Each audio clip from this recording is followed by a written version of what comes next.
Hi everyone, welcome to WOTCCASIA with stewiejp. I'm Stewie, you're not. Today's video is a one-shot. That's right, this is Dynamite Dog running around in the Churchill 1, the Tier 5 British heavy tank, the one that's got, looking down the bottom of the screen, it looks like it's got enough ammunition to wipe out the entire enemy team more than once. It's got 67 armor-piercing rounds, 75mm gun, 135 damage for 145 penetration. That's with standard rounds. APCR is 202 penetration, so an extra 25% penetration with the premium rounds. And of course, the Churchill 1 is one of the first tanks that I remember that had the tracks that are totally exposed. Not many tanks have got the tracks that are exposed all the way around, but the Churchill 1 is one of them. Of course, like I said, it's a British Tier 5 heavy tank, and Dynamite Dog is getting stuck right into this map. It's Erlenberg. He's not on a mission. Erlenberg straight down the guts, which is probably the right thing to do in a top tier heavy tank. He's got some friends with him. He's got a Churchill 3, which is a preferential matchmaking premium Russian version of this tank, and of course he finds himself up against a KV1 to start with. First shot does not go through. Second shot tracks the KV1. He picks up a little bit of assisted damage here. Third shot doesn't quite land. Now, of course, you might notice some of the tanks on both teams.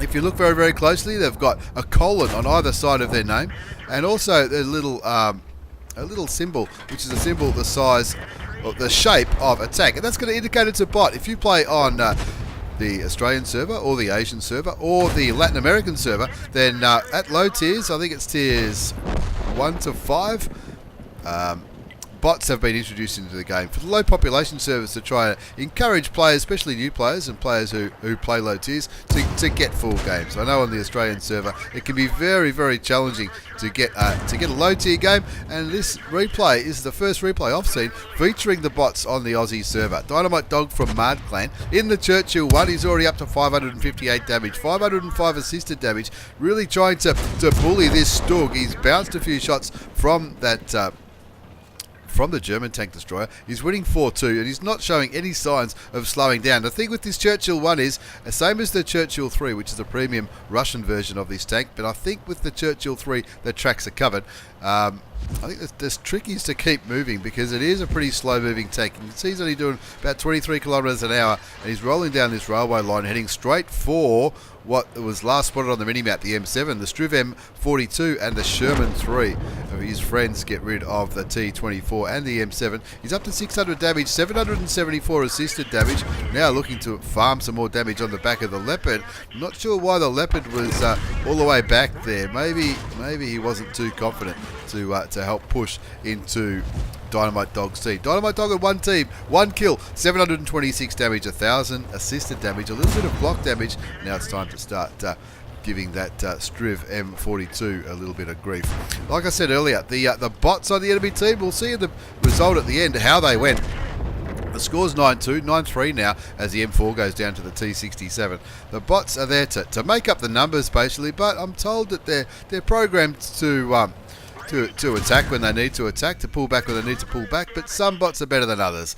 So I guess that's probably the best way of explaining how the programming goes in. You can see one of the bots on Dynamite Dog's team has got a kill, and one or two on the enemy team, or one on the enemy team has also got a kill. They are programmed to shoot, to load premium ammunition if they need to, and also to go for the cap if they need to. So sometimes that might work better than others. He cops a shot from the T67, who has not been seen for some time, down there in the southwest corner. Puts a couple of shots into the M4, and that M4 is just going to be absolutely gone. That's his third kill. Dynamite Dog from Mad Clan in the Churchill 1. He's on 3 kills, looking to maybe get some more kills. Bounces the OI experimental, OI firing armor piercing rounds, puts another one into him. Now that OI experimental is a bot. Let's see if the bot changes his ammunition. I don't think he's going to get the chance to, as Dynamite Dog takes him down to a one shot and then gets the kill for kill number 4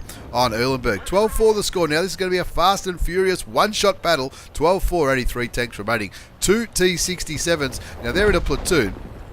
I know nothing about PXR clan, but I'm guessing they like to run around in their T67s and quite possibly that's where Mud's Revenge from NZAD pings a map to where they were last spotted. 2 T67s. Look, T67s, they're known to be a tank that you might like to play to get your win rate up and all that kind of stuff. The Churchill 3 is on the cap, and Dynamite Dog from Mard just looking to try and get rid of these red line campers. These two T67. He's up to 2,031 damage, which is nearly triple the hit points that he brought into this game. 1,468 assisted damage and 810 damage blocked. He's still got 205 hit points up his sleeve, so I think he can take one or two shots from the T67 without getting too worried.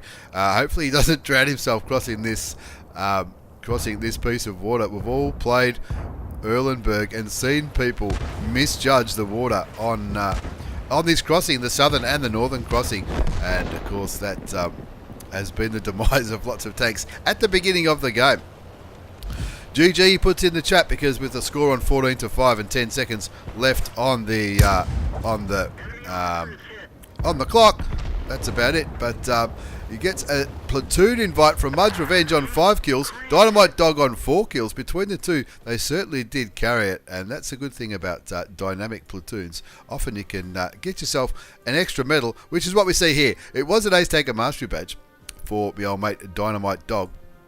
Also the Hand of God, Spotter medal for that assisted damage that he got. Duelist, Fighter, Fire for Effect, Shellproof, a couple of bonds, Brothers in Arms medal. That's when you get at least 3 kills.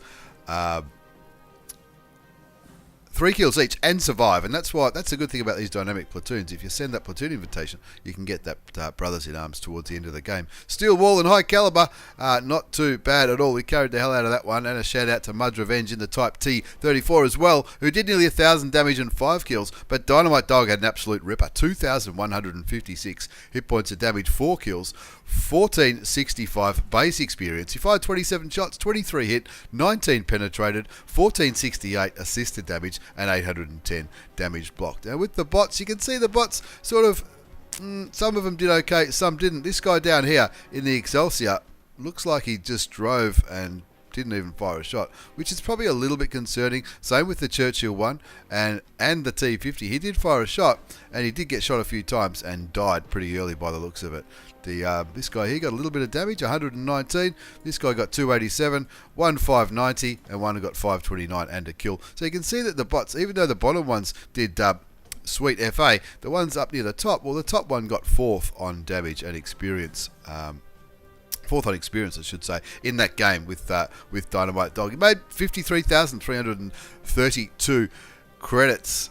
53,332 credit. That's after tax in a 6-minute game in the Churchill. That's not a premium tank. That's a normal Tech Tree Tier 5 tank. The one with the exposed tracks, which I reckon looks pretty good. Massive thanks for the replay, Dynamite Dog. Thanks for watching, everyone. Take care, and see you all next time.